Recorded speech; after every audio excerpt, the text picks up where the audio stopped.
دوستو، آپ کو معلوم ہے کہ چاند کی حرکت کا فائدہ کیا ہے اور دنیا کا راز کیسے معلوم کیا جائے؟ اعوذ باللہ من الشیطان الرجیم، بسم اللہ الرحمن الرحیم، اللہم صلی علی محمد وآل محمد وعجل فرجہم۔ ناظرین محترم، السلام علیکم۔ تفسیر کے اس پروگرام میں ہم آپ کو خوش آمدید کہتے ہیں۔ ناظرین، الحمدللہ سورہ یونس کی 4 آیتوں کی تفسیر کو ہم نے جان لیا اور آج مزید 2 آیتوں کی تفسیر کے ساتھ آپ کی خدمت میں حاضر ہوئے ہیں۔ تو آئیے چلتے ہیں آج کی آیت کی تفسیر کو جاننے کے لیے پہلے اس کی تلاوت اور ترجمے کو سنتے ہیں۔ کتاب انزلناه الیک مبارک لیدبروا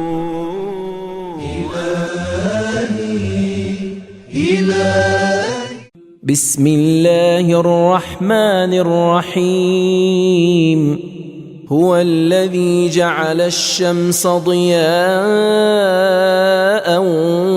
والقمر نورا وقدره منازل لتعلموا عدد السنين والحساب ما خلق الله ذلك إلا بالحق يفصل الآيات لقوم يعلمون۔ وہی تو ہے جس نے سورج کو درخشندہ اور چاند کو تابندہ بنایا اور چاند کی حرکت کی منزلیں مقرر کی تاکہ تم برسوں کی تعداد اور حساب معلوم کر سکو۔ اللہ نے یہ سب کچھ صرف حق کی بنیاد پر ہی خلق کیا ہے۔ وہ اہل علم کے لیے آیات کھول کر بیان کرتا ہے۔ دوستو، اس نورانی آیت کی تلاوت اور ترجمے کو سننے کے بعد اب آئیے اس آیت کے نکات پر گفتگو کرتے ہیں۔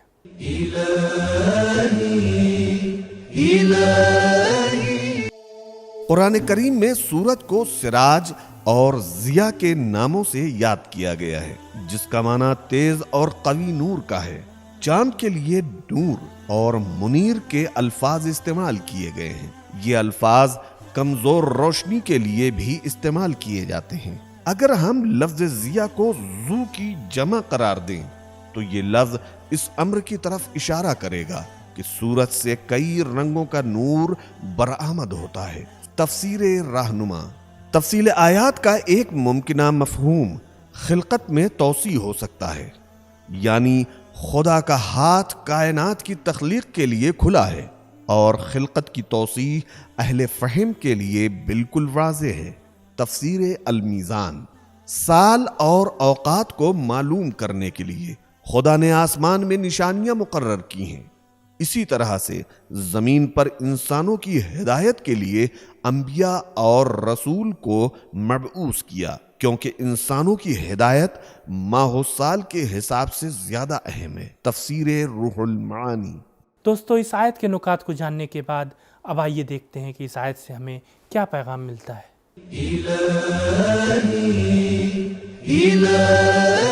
ایک، تمام موجودات کو روشنی اور حرارت کی ضرورت ہے۔ اللہ تعالیٰ نے سورج اور چاند کے ذریعے سے دونوں ضروریات کو پورا کیا ہے۔ 2، اللہ تعالیٰ نے آسمانی سیارات کی حرکات اور ان کے مدار کے تعین میں انسانی ضروریات کو مد نظر رکھا ہے۔ 3، چاند کی حرکت کو خدا نے کچھ اس انداز سے مرتب کیا ہے کہ یہ ایک فطری تقویم کا کام دیتی ہے۔ لِتَعْلَمُوا عَدَدَ السِّنِينَ، چاند کی شکل بدلنے سے دنوں اور مہینوں کا حساب آسانی سے لگایا جا سکتا ہے۔ 4، شرعی محاسبات میں دار و مدار قمری مہینوں پر ہے۔ 5، اعداد و شمار اور حساب کتاب انسانی زندگی میں اہم کردار ادا کرتا ہے۔ 6، تخلیق کائنات بے مقصد نہیں ہے بلکہ حق پر قائم ہے۔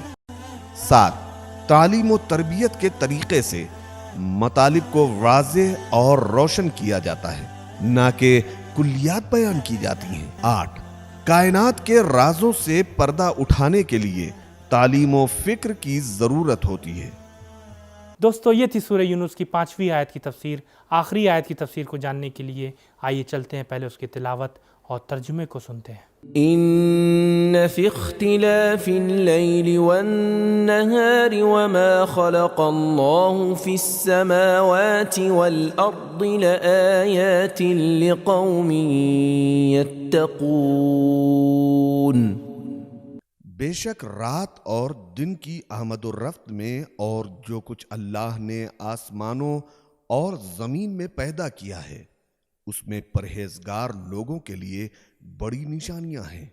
تلاوت اور ترجمے کو سننے کے بعد اب آئیے اس آیت کے اہم پوائنٹس کو بیان کرتے ہیں۔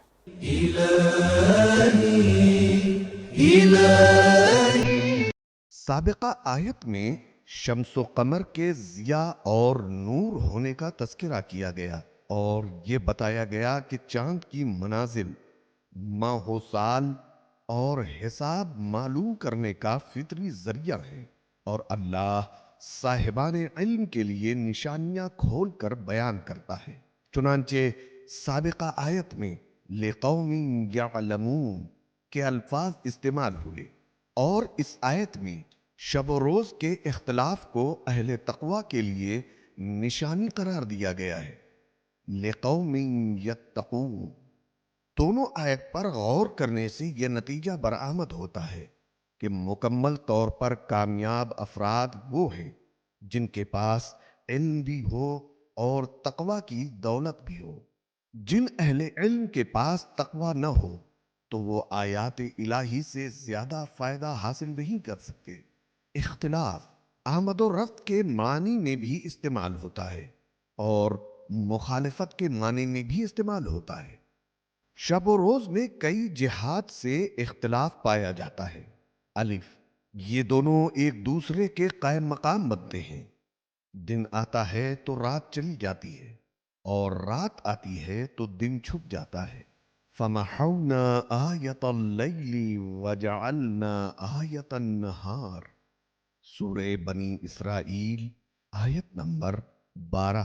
ہم نے رات کی نشانی کو مٹا دیا اور دن کی نشانی کو روشن بنایا۔ بے، رات آرام کے لیے ہوتی ہے اور دن کام کاج کے لیے ہوتا ہے۔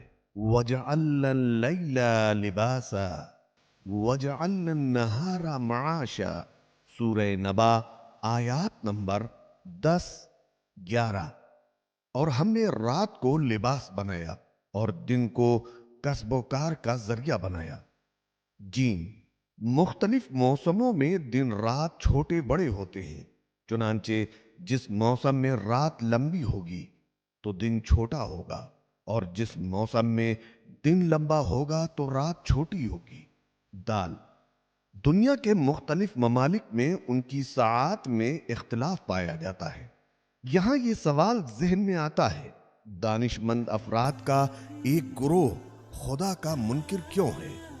جواب، صرف علم کافی نہیں ہے، اس کے ساتھ انسان میں حق و صداقت کی تلاش کا جذبہ بھی بہت ضروری ہے۔ لقوم یتقون۔ دوستو، اس آیت کے ترجمے اور نکات کو جاننے کے بعد اب آئیے اس آیت کے پیغامات کو جاننے کی کوشش کرتے ہیں۔